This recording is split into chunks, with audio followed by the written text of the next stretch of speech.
Merhabalar arkadaşlar, Paint Up Atölyesi'ne hepiniz bir defa daha hoş geldiniz. Bugün 90 santimlik bir Paint Up daha yapacağız. Kırmızı, sarı, turuncu, siyah ve beyaz renkleri kullanacağız. En ortası 4 ipur olacak. Sadece bu 4 ipura birazcık silikon koyacağız ki orada da birazcık hücrelenme olsun. Onun etrafını salyangoz swirl şeklinde çevireceğiz. En etrafını siyah boyayacağız. Ondan sonra da bu salyangozla 4 ipuru siyahın içinden böyle bu şekilde üfleyeceğiz. Bunu üfleyince böyle bir meteor, kırmızı turuncu bir meteor siyah bir alanın içine giriyormuş gibi olacak gibi hayallerimiz var. İsterseniz ufaktan başlayalım. Bakalım hayallerimizi ne kadar gerçekleştirebiliyoruz.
Evet, yani öyle oldu böyle oldu. En sonunda hakikaten patlayan bir meteor yapmış olduk.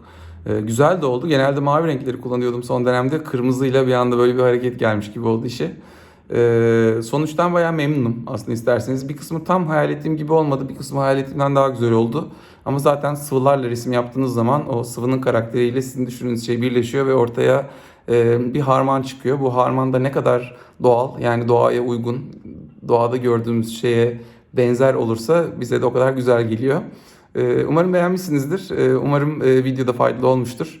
Eğer ikisine de cevabınız evetse lütfen kanalımıza kaydolmayı unutmayın. Videoyu da like'larsanız çok mutlu oluruz. Kendinize iyi bakın. Bir başka videoda görüşmek üzere. Bye.